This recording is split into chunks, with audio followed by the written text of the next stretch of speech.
사랑하는 성도 여러분, 또 오늘은 2월 우리 마지막 주일 예배로 또 하나님께 영광 돌리기를 원합니다. 이 시간 우리 하나님 앞에 예배할 때에 우리들의 영과 진리로 이 시간 우리 존귀하신 하나님께 귀한 예배 구별되어 드리기를 원합니다. 이 시간 우리 다 같이 묵상함으로 우리 2월 27일 우리 주일 예배 드리도록 하겠습니다. 여호와를 찬송하며 내 간구하는 소리를 들으심이로다. 여호와는 나의 힘과 나의 방패이시니 내 마음이 그를 의지하여 도움을 얻었도다. 여호와는 그들의 힘이시요 그의 기름 부음 받은 자의 구원의 요새이시리로다. 하나님 감사합니다.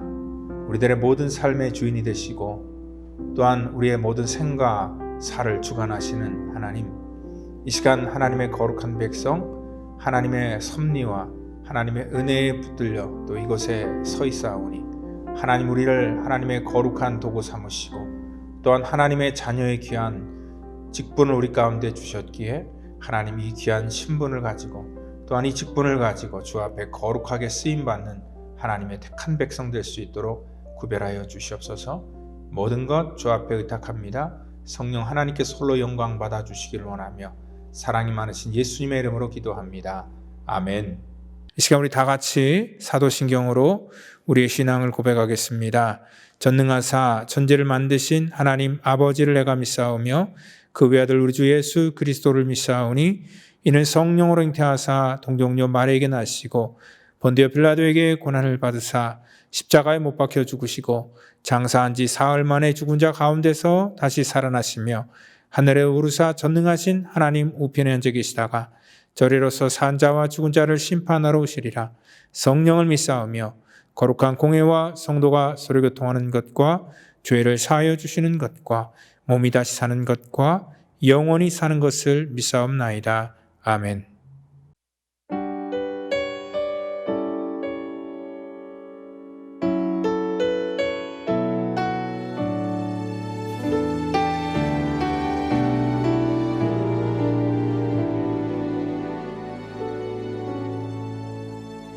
나는 아무것도 아닙니다. 주님의 사랑이 없으면 나는 아무것도 모릅니다. 주님의 지혜가 없으면 나는 아무것도 못합니다. 주님의 능력이 없으면 나는 한순간도 못 삽니다. 주님의 생명이 없으면 이제 내가 사는 것 아니요 그리스도 내 안에 사시니 오직 그의 생명이 나의 생명, 나의 모든 날들도 주의 것.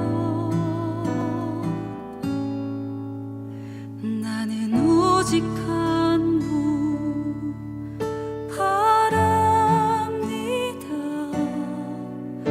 나의 아버지, 나의 구원, 나의 주. 같이 고백하겠습니다. 나는 아무것도 아닙니다. 나는 아무것도 아닙니다. 주님의 사랑이 없으면 나는 아무것도 모릅니다. 주님의 지혜가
이 시간 우리 은혜 받을 말씀은 로마서 2장 우리 12절부터 우리 16절 말씀이 되겠습니다. 같이 우리 말씀 12절부터 받도록 하겠습니다. 무릇 율법 없이 범죄한 자는 또한 율법 없이 망하고 무릇 율법이 있고 범죄한 자는 율법으로 말미암아 심판을 받으리라. 하나님 앞에서는 율법을 듣는 자가 의인이 아니요 오직 율법을 행하는 자라야 의롭다 하심을 얻으리니 율법 없는 이방인이 본성으로 율법의 일을 행할 때에는 이 사람은 율법이 없어도 자기가 자기에게 율법이 되나니 이런 이들은 그 양심이 증거가 되어 그 생각들이 서로 혹은 고발하여 혹은 변명하여 그 마음에 새긴 율법의 행위를 나타내느니라. 곧 나의 복음에 이른 바와 같이 하나님이 예수 그리스도로 말미암아 사람들의 은밀한 것을 심판하시는 그날이라. 아멘. 이 시간에 우리 믿음과 양심의 관계라는 그런 제목을 가지고 또 우리 로마서 강의 8번째 강의를 같이 나누도록 하겠습니다. 우리 임마누엘 칸트라는 철학자는요, 하늘에는 별이 있고 인간의 마음에는 도덕적 의식, 곧 양심이 있다라고 이렇게 말했습니다. 양심의 소리를 듣는 것은 하나님의 소리를 듣는 것과 같다라고 이렇게 얘기도 합니다. 양심의 소리를 듣지 못하는 사람들은 또한 하나님의 음성도 들을 수 없다라고 얘기를 합니다. 성경적으로 양심이라는 것은 우리 마음에 새겨진 하나님의 율법이고 또 모세를 통하여서 이 땅에 글로 쓴 그러한 율법을 주시기 전에 하나님께서 우리 인간에게 하나님의 형상과 하나님의 이미지를 가지고 만들어진 피조물에게 주셨던 하나님의 마음이 바로 이 양심이다 얘기를 합니다. 그래서 양심에는요 우리 하나님의 마음이 그 안에 포함되어 있다는 것을 우리가 알 때에 오늘 우리가 윤리적으로나 도덕적으로나 올바른 일을 하지 않을 때 우리 마음이 불편한 이유가 바로 우리 마음속에 하나님께서 우리의 삶에 원하시는 그러한 마음이 있기 때문에 그렇다는 것입니다. 우리의 모든 그러한 삶 속에 하나님께서 이렇게 말씀을 주셨고 오늘 본문에도 오늘 그 율법이 없는 이방인은 오늘 율법이 없어도 자기에게 율법이 있다. 그리고 그 율법이 바로 양심이고 양심이 증거가 되어서 오늘 우리를 고발하고 변명한다라고 그렇게 말하고 있기 때문에 그렇습니다. 그런데 우리가 어떠한 그 이성이 있습니다. 우리 인간의 이성이 있고 또 우리가 보이지 않지만 우리 마음속에 분명히 이 양심이라는 그런 기준이 있습니다. 이성은요 어떻게 보면 우리를 속일 수 있습니다. 왜냐하면 이성적으로 모든 것들을 판단하고 또 그것들을 가지고 합리화를 시키고 또 이러한 이 죄이지만 다른 사람들이 같이 이렇게 죄질 때는 우리가 이미 앞서서 말씀을 드렸듯이 우리 인간의 그러한 이 죄성들이 이 죄가 결집하여서 그것들을 합리화시키고 공론화시킬 수 있다라고 이렇게 말씀을 드렸습니다. 가령 예를 우리가 들자면은요, 어떠한 이성에 이끌려서 소위 얘기해서 우리가 바람을 폈다라고 한번 치면은요, 우리 이성 속에서 그 바람을 피는 걸 가지고도 합리화시킬 수가 있죠. 그러니까 왜냐하면 요즘 시대가 뭐 다 그러기 때문에 그리고 또한 요즘에는 자기 감정에 충실하자, 솔직하자라는 그러한 세대들이 많이 등장하고요. 또 실질적으로 많은 사람들이 어떠한 이 허례허식에 우리가 묶여서 사는 것보다는 그냥 우리 마음에 끌리는 대로 이 땅 가운데 한번 살아보자라는 그러한 새로운 세대가 등장함으로 말미암아 이러한 이 성적인 어떠한 그러한 이 자유나 이런 것들에 대해서 더욱더 많은 그러한 사람들이 그것들을 합리화시키고 또 우리의 이성적으로 그것들을 정말 잘못된 일이 아닌 것처럼 그렇게 인식하고 포장할 수가 있습니다. 그런데 우리가 이러한 일들을 대할 때에 이성적으로는 그것이 우리 가운데 아무 문제가 되지 않는다라고 합리화가 될지라도 여러분들의 그 양심의 소리에 귀를 기울여보면요, 우리 마음속엔 분명히 그러한 일을 행할 때에 이 찔림이 있는 것이고요. 또한 우리에게 그것이 잘못된 것이다 라고 하면서 우리 내면에서 우리에게 소리를 치게 된다는 거죠. 그리고 이 땅에도 많은 그러한 이 불의와 부정이 일어나는데 특별히 여러분들 뭐 우리가 직장 다닌다든지 아니면 공무원 생활 하시는 분들은 이렇게 얘기할 수 있습니다. 내가 하는 그러한 일들이나 또 내가 일하면서 또 어떤 그 잘못된 일들을 행할 때에 그것들이 때로는요 이렇게 뒤에서 뒷거래를 통하여서 그것이 이렇게 무마되는 그런 경우들도 굉장히 많습니다. 사람들은 그렇습니다. 다들 이렇게 뇌물 받고 또 서로 무마하고 또 무마시키면서 살아가는데 그게 뭐 사람 사는 거고, 그것도 나뿐만 아니라 뭐 주변 사람도 다 그렇게 하고, 내가 뭐 굳이 그렇게 뭐 이 땅에 뭐 도덕군자도 아니고 나만 뭐 유별나게 살아가야 될 그러한 이유가 있나라고 하면서 자기들이 하는 그러한 이 범죄 행위나 또 아니면 부정의 그러한 모든 행위들을 스스로가 자기를 속여서 합리화할 수 있습니다. 그렇지만요, 이성의 그 잔꾀를 우리의 양심은 용납하지 않는다는 것입니다.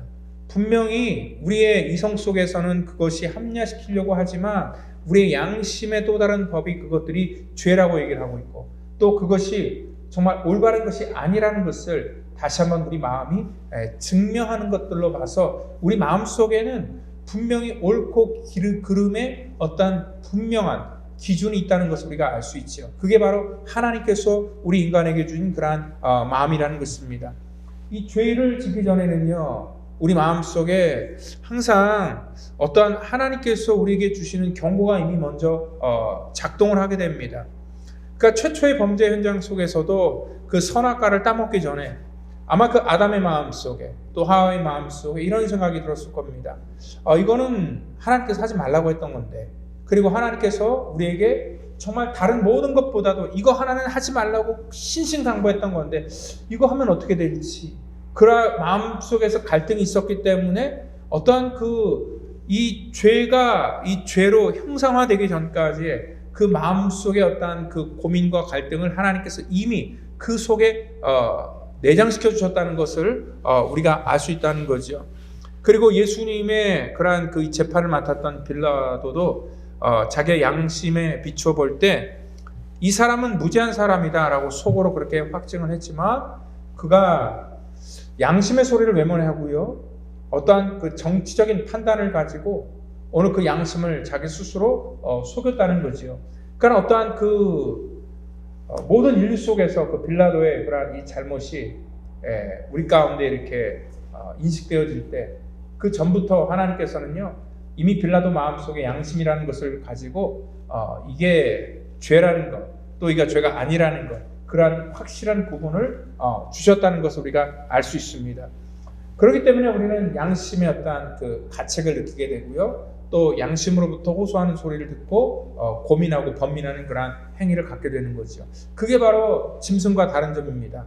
어떤 사람들은 하나님을 믿지 않는 사람들, 하나님의 형상을 입어서 이 땅에 존재한 우리는 이런 거룩한 피조물이 아니라고 주장하는 그런 사람들은 모르겠지만, 여러분들 사실 동물의 세계 속에서는 어떤 양심의 가책을 받아서 어떤 후회를 한다든지 아니면 회개를 했다든지 아니면 심지어는 뭐 자살을 했다든지 뭐 그러한 얘기를 들을 수 없지만, 우리 인간에게서만큼은 하나님을 믿던 믿지 않던 모든 사람들이 이러한 양심이 있기 때문에 양심의 가책을 느껴서 때로는 우리가 극단적인 그런 선택을 하는 사람도 있다는 거죠. 특별히 여러분들 그 예수님의 제자인 그런 가룟 유다가 어떻습니까? 자기 스승을 은 30냥에 팔아먹고 그 마음속에 가책을 느끼기 시작했습니다. 처음에는 그가 이러한 양심의 소리가 들리지 않았을까? 분명히 들렸을 겁니다. 그런데 어느 순간에 그는 그 양심으로부터 오는 소리를 닫기 시작했고요, 그 닫음이 나중에는 가책으로 느껴지면서 결국은 자기가 그것을 책임지지 못하니까 스스로 자기 인생을 포기하는 그러한 선택, 극단적인 선택을 했다는 거죠. 그렇기 때문에 여러분들 분명히 우리가 알아야 될 것 중에 하나가 뭐냐면, 우리가 양심의 가책을 느끼는 것은 좋지만 그 양심의 가책을 해결하는 방법이 자살은 절대 아니라는 것입니다. 왜냐하면 베드로가 그렇게 했다고 해서 그의 양심이 다른 사람보다 너는 훨씬 더 민감하구나 인정받았던 것이 아니었다는 것을 우리가 알 수 있죠. 그렇기 때문에요, 양심의 가책을 하나님께서 우리에게 주시는 것은 하나님 앞에 다시 돌아오고 회개하는 기회로 삼으라고 하는 것이지, 그것을 가지고 우리 인생을 우리 스스로 책임지라고 허락하신 것이 절대 아니라는 것입니다. 그리고 또 어떤 사람들은 자기의 억울함을 증명하기 위해서, 내 양심이 바르다라는 것을 증명하기 위해서 막 죽음으로 그것들을 보이려고 하는 그런 어리석한 행동을 하게 되는데요. 아무리 자기 양심이 바르다는 것을 밝히기 위해서 이러한 자살을 하고 또 자기의 어떤 그 억울함을 호소한다고 해서 우리들의 양심이 그것으로 인하여서 우리를 책임지거나 또 우리를 구원에 이르게 하지 못한다는 것을 우리는 분명히 알고 있어야 된다는 것입니다.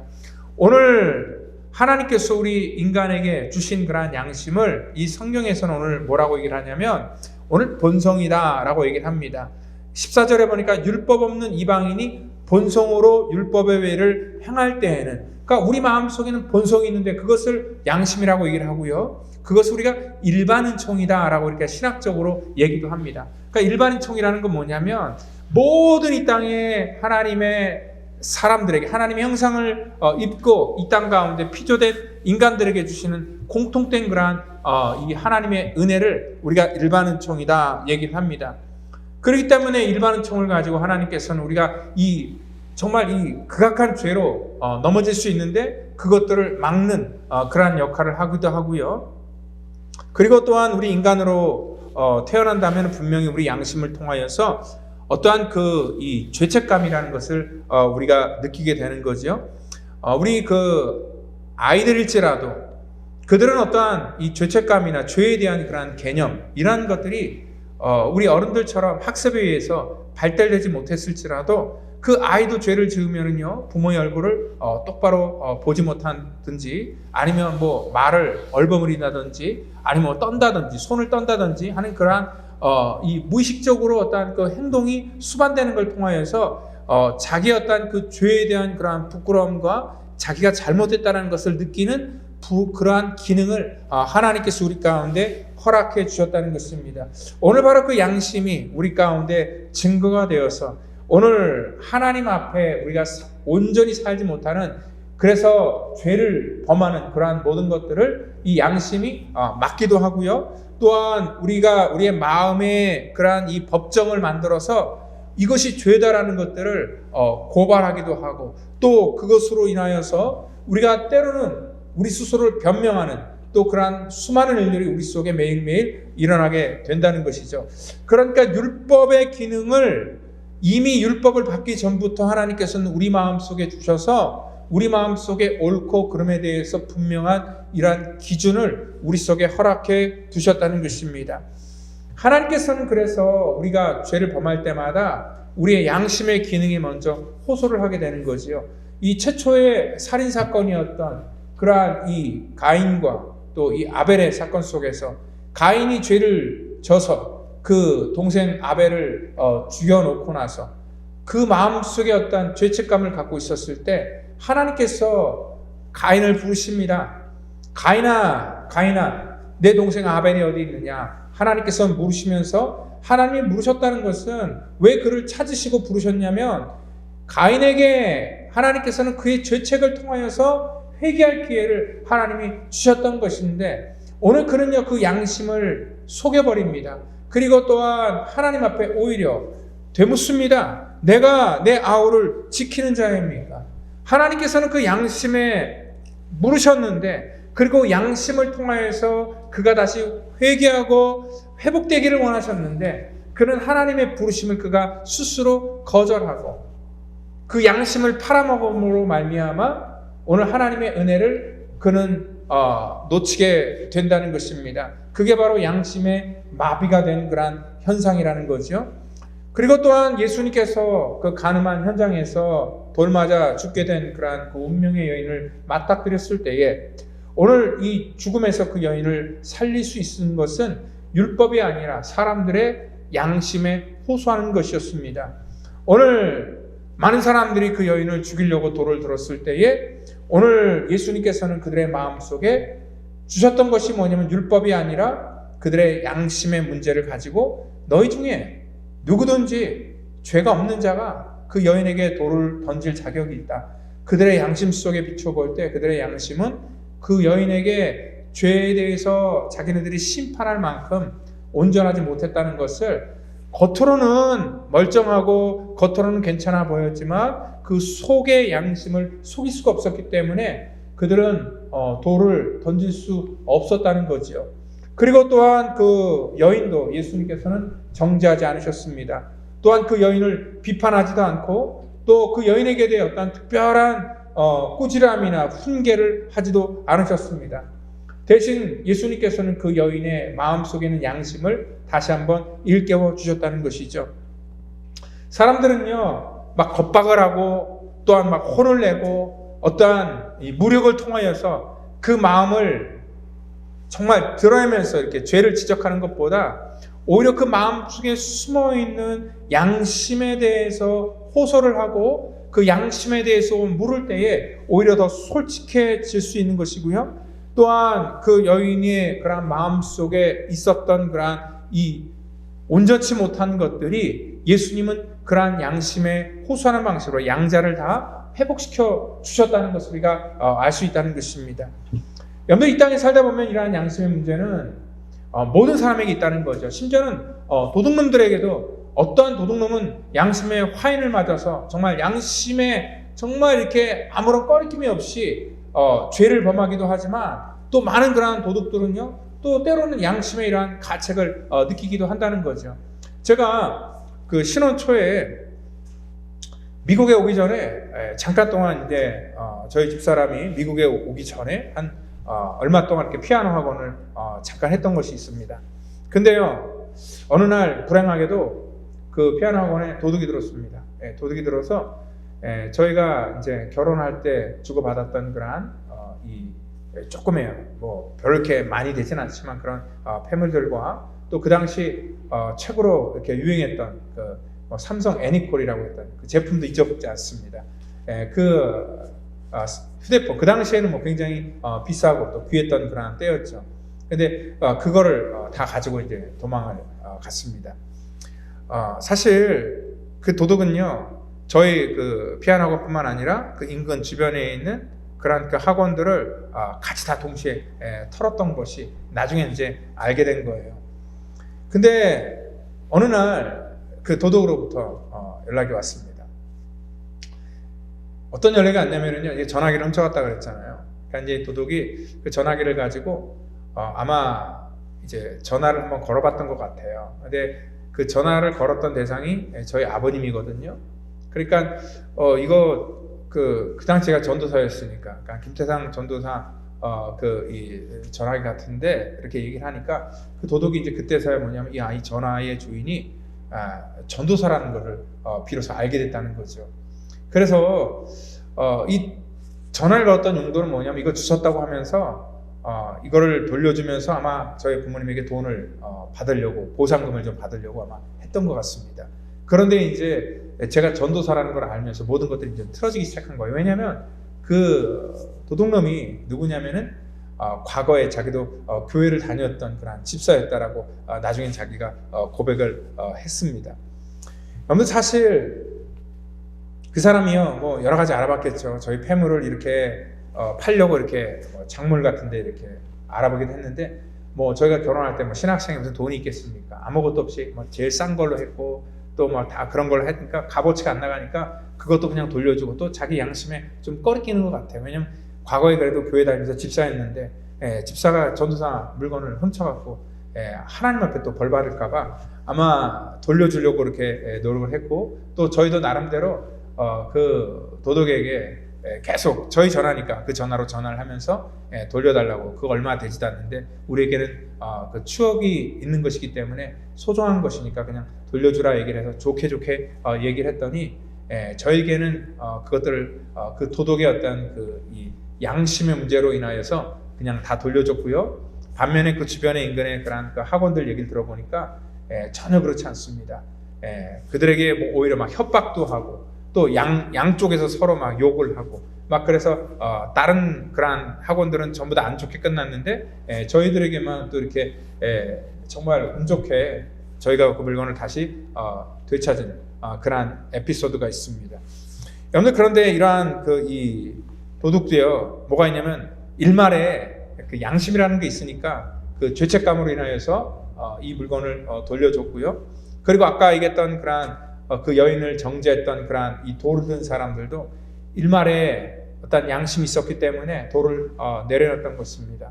이 양심은 그만큼 우리가 막 나가는 것, 그래서 완전히 멸망하러 가는 것들을 막는 그러한 기능을 하고 있다는 것이죠. 그렇기 때문에 양심이 깨어있다는 것은요, 어떻게 보면 우리가 다시 회복될 수 있는 그러한 기회다라고 이렇게 생각할 수 있어요. 양심의 마비가 되지 않고 어떠한 일들을 통해서 내가 갈등을 느끼고 내가 죄를 저지를 때 그 죄를 저지르는 것이 당당하거나 아무렇지 않은 게 아니라 거기서 내가 고민을 하고 또한 거기서 내가 어떤 그 고통을 느낀다면요, 그것은 하나님께서 오늘 여러분들을 하나님의 거룩한 품으로 부르시는 하나님의 소리라고 여러분들 분명히 믿으시고 그 양심의 소리를 듣고 다시 죄로부터 돌이킬 때에 우리 속에 비로소 새로운 인생의 기회가 주어진다는 것을 여러분들 믿으시기를 바랍니다. 하나님께서는 우리 가운데 완벽한 것들을 요구하지는 않습니다. 오늘 우리 가운데 우리의 양심도 완벽할 수는 없습니다. 하나님께서 아무리 우리 가운데 이런 양심을 통하여서 우리가 막 가는 것을 막았지만 우리 양심이 무뎌질 때는요, 그것들을 올바로 우리가 판단하거나 또 양심의 소리를 듣지 못할 수도 있다는 것입니다. 그래서 양심 자체가 우리를 구원으로 인도한다든지 아니면 이 양심 자체가 우리를 살릴 수는 없습니다. 그렇지만요, 하나님께서는 오늘 그래도 우리 속에 이러한 양심을 주셔서 오늘 우리의 무뎌진 그러한 우리들의 신앙이나 그러한 삶 속에 올바른 판단을 할 수 있도록 하나님께서는 우리를 계속 돕는다는 것을 여러분들 분명히 믿으시길 바랍니다. 오늘 여기 이 부패한 마음들은요, 이 양심도 굳어져요. 그래서 하나님의 소리를 듣기를 거부합니다. 우리가 점점 이러한 양심의 소리를 듣지 않으려고 우리의 귀를 닫아버리면은요, 결국은 하나님의 소리가 우리 속에 절대 들릴 수가 없게 된다는 것입니다. 그것을 가지고 우리가 화인 맞은 양심이다 라고 이렇게 말하기도 합니다. 이미 우리가 앞에 1장 32절을 통하여서 하나님께서 이 불의에 대해서 열거하시면서 이러한 일들을 행하는 자들은 사형에 해당한다라고 이렇게 말씀을 하셨지만 오늘 어떠한 얘기를 합니까? 하나님의 정하심을 알고도 자기들뿐만 아니라 또한 그런 일을 행하는 자들을 옳다 하느니라. 그러니까 자기만 죄를 짓고 넘어지면 되는데 다른 사람들도 옳다고 얘기를 하면서 오늘 죄를 합리화시키고 보편화시키면서 우리들의 양심을 무뎌지게 만들고 또 우리의 양심을 화인 맞도록 인도하는 것, 그것이 바로 이 죄의 기능인 것이고 오늘 이러한 하나님을 떠난 그러한 심령들의 마음속에 임하는 그러한 보편적인 현상이라는 것입니다. 오늘 그래서 우리가 어떤 처음에는 양심 때문에 괴로워하다가도 어느 순간에 양심이 굳어지면 우리의 마음을 닫아버립니다. 그래서 누군가가 우리의 양심에 호소할 때 So what? 그래서 어떠란 말이야. 우리가 오히려 적반하장격으로 자기 어떤 그 행위에 대해서 나는 원래 그러한 사람이라고 하면서 이러한 자기 양심을 속이게 되는 그러한 극단적인 선택을 하게 된다는 거죠. 그래서 하나님께서 우리 가운데 베풀어 준 것이 뭐냐면 이러한 일반 은총 위에 이러한 양심 위에 하나님께서 도와준 것이 특별한 은총이라는 거예요. 이 특별한 은총이 뭐냐면 예수님께서 이 땅 가운데 무뎌진 우리들의 이 마음과 이 양심을 깨우기 위해서 성령님을 우리 가운데 보내주셨다는 것이죠. 오늘 이 성령님께서 우리 가운데 오시면 우리들의 양심을 일깨우고 우리들의 영을 깨워서 하나님 앞에 돌아오는 표로 우리를 삼아주시고 우리의 영적으로 또 우리의 어떤 양심이 더욱더 민감하여서 하나님의 일들에 더욱더 우리가 똑바로 반응하도록 하나님 인도해 주신다는 것입니다. 오늘 양심은 우리의 죄를 막고요. 또한 우리가 그로 말미암아 회개하게 될 때는 우리의 양심의 부패함을 막게 된다는 것을 여러분들 믿으시기를 바랍니다. 오늘요 우리의 어떠한 연약함이 있지만 그래도 우리 성령 하나님께서 이 회개한 양심 가운데 오셔서 다시 한번 우리를 하나님의 거룩한 자녀 삼아주시고 또한 우리의 영혼을 깨워서 맑은 상태로 유지해 주신다는 거죠. 주님의 보혈이 우리 속에 들어올 때 우리의 영혼의 양심은 더욱더 맑아지게 되는 것이고 우리가 하나님 앞에 더욱더 민감해진다는 것을 여러분들 믿으시길 바랍니다. 그래서 하나님께서는 우리 가운데 이러한 선한 양심을 갖기를 원하셨다는 것입니다. 성령님께서 우리 가운데 오셔서 성령의 충만함을 주시는 것은 뭐냐면 어떠한 신비적인 현상이나 능력이 나타나는 것이 아니라 우리의 양심이 더욱더 민감해지는 것이고요. 하나님 앞에 더욱더 우리가 이 섬세한 마음을 가지고 살아가게 된다는 것을 말씀한다는 거죠. 오늘 이 바른 하나님의 교훈이 옥토밭에 떨어지면은요, 우리의 양심이 회복돼요. 그런데 디모데전서 1장 19절에 믿음과 착한 양심을 가지라 얘기를 해요. 근데 어떤 이들은 이 양심을 버렸고 그 믿음에 관하여는 파선하였다라고 얘기를 하고 있습니다. 그러니까 양심을 버리니까 결국 어떠한 일이면 믿음에 관하여서 파선했다라는 그런 이 선언이 나오게 된다는 것이죠. 그러니까 하나님을 믿노라 하면서도요, 우리의 양심이 파산당할 수도 있는 것이고요. 또한 그로 말미암아 우리 믿음이 죽을 수 있다는 것을 여러분들 믿으시길 바랍니다. 하나님께서 우리 가운데 원하시는 것은 그래서 영적으로 하나님의 형상을 다시 회복하면서 우리 속에 하나님의 마음을 갖는 것, 그래서 섬세한 양심을 회복하는 것을 하나님께서 원하신다는 것입니다. 주님께서는요, 이 땅에 우리가 작은 그러한 문제로 인하여서도 우리를 고민하게 만들고 그 문제로 인해 갈등하게 만드는 그러한 일들이 있다면 그것은 하나님께서 우리를 계속 깨워주시는 하나님의 그러한 이 부르심이라는 것을 우리가 아셔야 된다는 거예요. 그렇지만 우리가 죄를 범할 때 우리 양심에 아무런 꺼리낌이 없고 또한 그것이 하나님의 말씀에 비춰볼 때 하나님이 싫어하시는 것이 분명함에도 불구하고 우리가 그 하나님이 싫어하는 것을 하면서도 아무것도 느끼지 못한다면 그것이 바로 그래서 아무 일이 일어나지 않는다고 해서 우리 가운데 괜찮은 것이 아니라 거기서부터 우리의 삶의 비극이 출발된다는 것을 우리는 분명히 알고 있어야 된다는 것입니다. 오늘 바로 우리가 양심의 가책을 느낀다는 것은 아직도 우리는 뭐예요? 하나님의 형상을 잃어버리지 않고 살아가는 그러한 존재다라는 것들을 우리가 알 수 있습니다. 그리고 또한 우리는요, 우리의 양심뿐만 아니라 타인의 양심도 지켜줘야 된다는 거죠. 오늘 고린도전서 8장 12절을 보니까요, 이같이 너희가 형제에게 죄를 지어 약한 양심을 상하게 하는 것이 곧 그리스도에게 죄를 짓는 것이다, 그렇게 말씀을 하고 있습니다. 그러니까 우리가 형제들의 그러한 그 약한 양심을 상하게 할 수도 있어요. 그러니까 자기가 양심에 화인을 맞아서 자기가 마음껏 죄를 범하면서 마치 그것이 아무것도 아닌 것처럼 그렇게 포장을 하고 그것을 얘기할 때에 그것을 죄라고 생각하고 느끼는 그러한 양심이 세밀하고 여린 사람들에게는 그것이 상처가 될 수 있기 때문에 오늘 우리가 이러한 영적인 그러한 일들에 있어서 분별함을 갖기를 다시 한번 원했다는 겁니다. 그 예로 바울은요, 어떤 무상에게 바친 그러한 재물에 대해서 먹는 문제에 대해서 자기는 그것이 자기에게는 뭐 별 그렇게 문제가 되지 않지만 사실 연약한 그러한 믿음을 갖고 있거나 또한 그것에 대해서 굉장히 민감한 양심을 갖고 있는 그러한 사람들에게는 그것이 그들에게 어떠한 어려움이 될 수 있는 부분이고 또 시험에 들 수 있는 분이기 때문에 자기는 그것들을 하지 않겠다라고 했던 것이 바로 성숙한 믿음이요, 그것이 정말 깨어있는 온전한 양심이라는 것을 여러분들 믿으시길 바랍니다. 그래서 믿음과 양심은요, 따로 분리할 수가 없습니다. 뗄 수가 없습니다. 믿음과 양심은 항상 하나로 갈 수밖에 없다는 것을 여러분들 분명히 믿으시길 바랍니다. 그래서 자기 양심을 버리게 되면 우리 믿음도 식어지게 되는 것이고요, 또 자기도 하나님 앞에 떳떳하게 살지 못하게 된다는 것을 우리가 분명히 아셔야 된다는 것입니다. 그렇지만 우리 양심이요, 우리를 아까 구원에 이르게 한다든지 우리를 책임지지 못한다 그랬어요. 왜냐하면 우리 양심은 완벽한 게 아니에요. 때로는 우리가 살다 보면 우리의 죄성으로 인하여서 우리의 양심이 분명히 무뎌진다라고 이렇게 말씀을 드렸습니다. 그래서 잘못인 것을 알면서도 행할 때가 굉장히 많다는 거지요. 그때마다 하나님께서는 우리 마음속에 정말 그 양심이 증거가 되어서 우리를 고발하기도 하고요, 또한 그 15절 보니까 때로는 그것을 가지고 우리가 변명도 하고 그 마음에 새긴 율법의 행위를 나타낸다, 그렇게 말씀하고 있습니다. 그러니까 로마서의 메시지는 뭐냐면은 우리의 양심을 완벽하게 만들자, 우리가 율법으로 온전하게 거룩한 사람이 되자, 그런 것이 아니라 우리 인생은요, 율법을 지키려고 노력해도 안 된다는 거예요.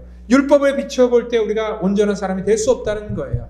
그리고 또한 율법이 없었던 시대 속에서 율법을 모르는 사람들은 양심으로나 우리가 도덕적으로 깨끗하게 되자, 또한 정말 사람들에게 부끄러움 없는 그러한 삶을 살자, 아무리 그렇게 우리가 노력해도 우리의 어떤 죄 속으로 인하여서 우리의 양심이 우리를 온전케 하지 못한다는 것입니다. 우리의 양심은 늘 우리의 연약함을 고발할 뿐이고, 또한 우리의 양심을 심판할 뿐이고요. 16절에 보니까 오늘 복음은요, 하나님이 예수 그리스도로 말미암아 사람들의 은밀한 것을 심판하시는 그날이다, 그렇게 말하고 있습니다.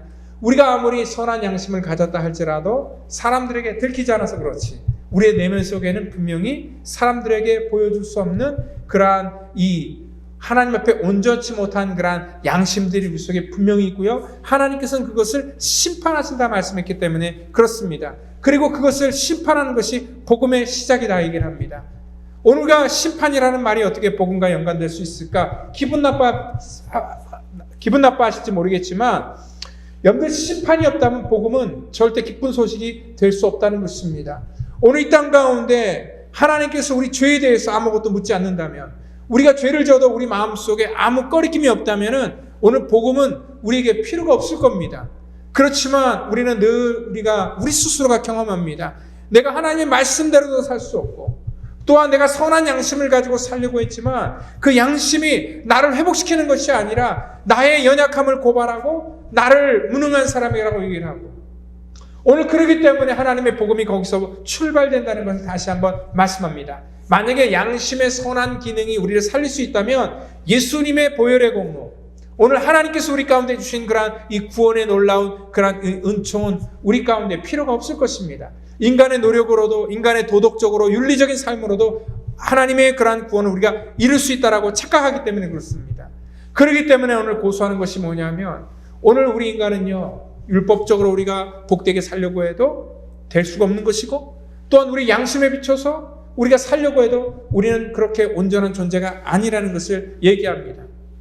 아무리 우리가 믿음으로 살려고 했어도 안 되는 것이 우리들의 연약함이기 때문에 바로 복음이 필요한 것이고, 또한 이 복음의 끝에는 하나님의 심판이 있다는 것을 분명히 알므로 인하여서 그 심판을 당하지 않는 것, 그것이 바로 하나님의 구원의 은총인 것이고요. 그 은혜를 베푸시기 위해서 주님께서 오늘 저와 여러분에게 오셨다는 것을 여러분들 믿으시기를 바랍니다. 오늘 십자가의 능력이 이 땅 가운데 우리 연약한 것들을 다시 온전케 회복시키는 그런 은혜가 있기를 원하고요. 그 앞에서 고발되어진 우리들의 연약함과 우리의 추악함이 하나님 앞에 온전한 그런 기능으로 다시 회복되는데 쓰임받기를 원합니다.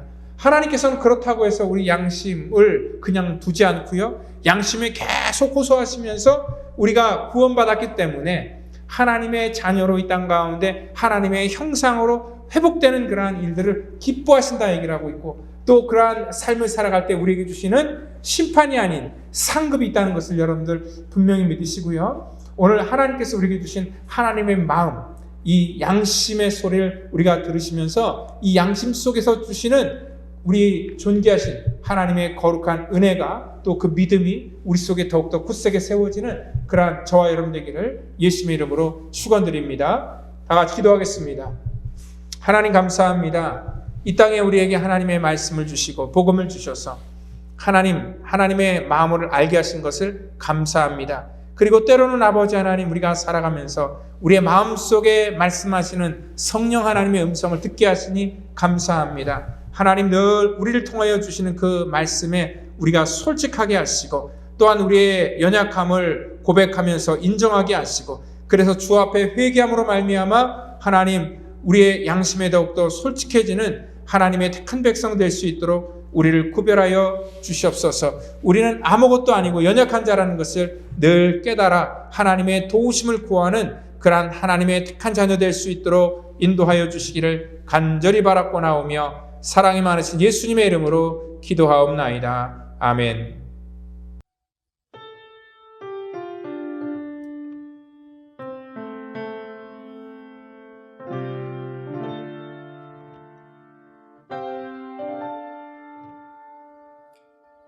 여호와는 나의 목자시니 내게 부족함이 없으리로다.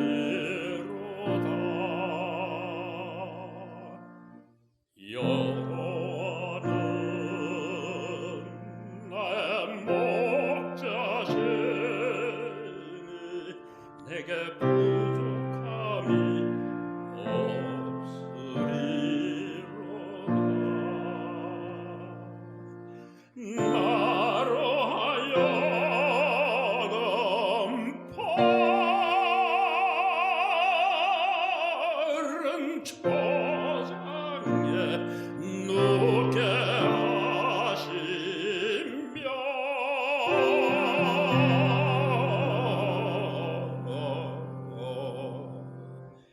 잔잔한 물가로 잔잔한 물가로 인도하시도다.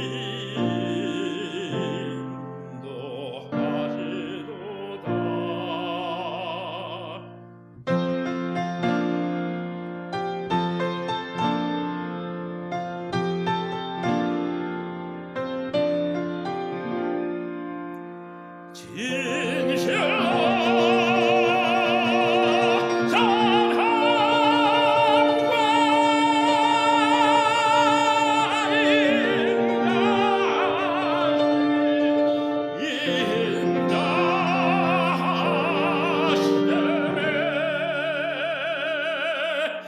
나의 사는 날까지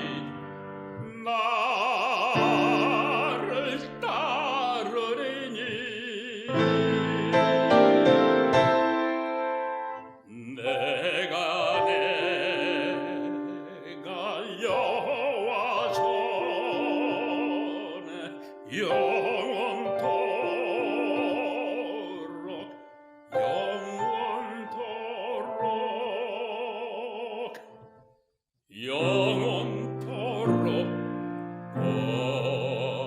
하리로다. 나의 사는 날까지 나를 따르리니 내가 여호와 전에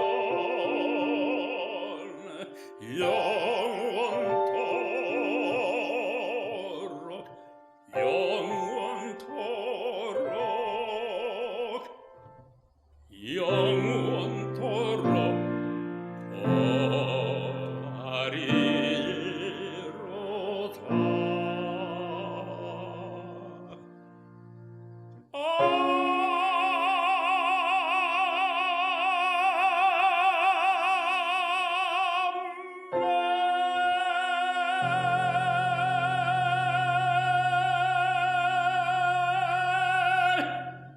시간을 다 같이 드린 예물을 위해서 기도하겠습니다. 하나님 감사합니다. 하나님의 거룩한 성도들이 또 귀한 예물을 구별하여 드렸습니다. 하나님 저들의 마음을 받아주시고 삶 속에 하나님께서 부어주시는 그러한 풍성한 은혜로 말미암아 부족하지 않도록 하나님 늘 지켜주시고 인도하여 주시고 우리를 하나님의 거룩한 통로 삼아 주셔서 하나님 기뻐하는 일들을 마음껏 감당하는 그러한 성도와 교회 되기를 원합니다. 우리를 축복해 주시기를 원하며 사랑이 많으신 예수님의 이름으로 기도합니다. 아멘. 우리 교회 소식 전하겠습니다. 특별히 우리 라스베가스 방역 지침 또 미국 전역에 방역 지침이 이제 바뀌어서 우리가 실내에서도 마스크를 끼는 것들을 의무로 하지 않습니다. 교회에서도 이제 앞으로 여러분들의 그런 자유에 따라서 마스크 착용 의무를 여러분들이 선택할 수 있도록 그렇게 방역의 지침을 바꾸도록 하겠습니다. 그리고 또 우리 친교 시간에도 역시 여러분들 많이 협조해 주시고 또한 우리 성도의 교제를 우리 성도 간에 식사만 하는 게 아니라 서로를 위해서 관심을 갖고 또 귀를 기울이고 또 그 식탁의 예절을 통하여서 이러한 풍성한 그런 그 펠로우십이 우리 친교 속에도 일어나기를 원합니다. 우리 다음 주에는 성찬식이 있고요. 또 우리 연합 예배로 우리 중고등부 아이들과 같이 여러분들이 함께 예배를 드리겠습니다. 그리고 우리 큐티 리더들은 오늘 예배 후에 잠깐 모이도록 하겠고요. 그리고 여러분 중에서도 큐티 조에 속해서 같이 큐티 활동 원하시는 분들은 우리 조장님들에게 신청을 해주시거나 아니면 전도사님에게 신청을 해주시면 될 것 같습니다. 그리고 오늘 저희가 그 홈리스 부재 저희들이 이렇게 시작하려고 합니다. 가져오신 그러한 그 옷이나 아니면 이불이나 또 여러 가지 그러한 물건들을 잘 모아서 주중에 홈리스 그 센터에 보내는 일들 하도록 하겠습니다. 여러분들 이를 위해서 또 많이 기도해 주시고 또 협조해 주시면 감사하겠습니다. 그리고 우리 지난 주일날 예배 드리기 바로 제가 한 5분 전에 연락을 받았는데요. 우리 같이 성가대도 하시고 또한 같이 산행도 하시고 또 버지니아에서 이쪽으로 이사 오셔서 저희 교회 이렇게 오래 섬기지는 않으셨지만 그래도 많은 사람들과 같이 찬양도 하고 교제도 했던 우리 한광적 집사님께서 지난 아마 주중에 뇌출혈로 인해서 갑자기 소천하셨습니다. 그래서 우리가 천국 환송 예배를 우리 지난 토요일 날 우리 어저께 드리게 됐고요. 여러분들 한광적 집사님을 또 아시는 분들은 또 그 유족들에게 또 위로를 전해주시고 또 그 가정을 위해서 기도해 주시고 그리고 또 우리 성도들 중에서도 특별히 연약한 분들을 위해서 기도해 주시면 감사하겠습니다. 그리고 또 윤수 권사님 또 심장에 문제가 있어서 지난 주중에 또 이렇게 수술을 받으셨습니다. 수술은 잘 끝났고요. 또 속히 회복을 위해서 또 여러분들의 기도를 부탁드리도록 하겠습니다. 우리 성도들의 어떤 안전과 또한 성도들의 건강과 저들의 삶을 위해서 같이 우리 관심을 갖고 기도하고 또 위로하고 세워주는 그런 복된 공동체가 되기를 바랍니다. 이 시간 우리 다 같이 여러분들 자리에 일어나셔서 우리 주님 가르쳐 주신 찬양하시고 축도로 예배를 마치겠습니다.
이제는 구원의 완성을 이 땅 가운데 이루시기 위해 십자가에서 물과 피를 쏟으시며 우리의 죄악과 우리의 허물과 우리의 모든 연약함을 사하여 주신 우리 구주 예수 그리스도의 그 풍성하신 은혜와 우리를 사랑하셔서 죽기까지 우리를 사랑하시고 십자가에서 그 놀라운 사랑을 직접 보여주셨던 그 하나님의 그 풍성하신 사랑하심과 성령님의 교통감화 역사 충만케 하시니 오늘 이 시간 믿음으로 살기를 원하고 또 양심의 소리에 귀를 기울여 영적으로 민감한 삶을 살기를 원하는 사랑하는 성도와 저들의 자녀와 가정과 사업터전과 또한 가정에서 영상으로 예배를 드리는 믿음의 권속들 전체 이르기까지 이제로부터 영원토록 함께 하시기를 간절히 축원하옵나이다.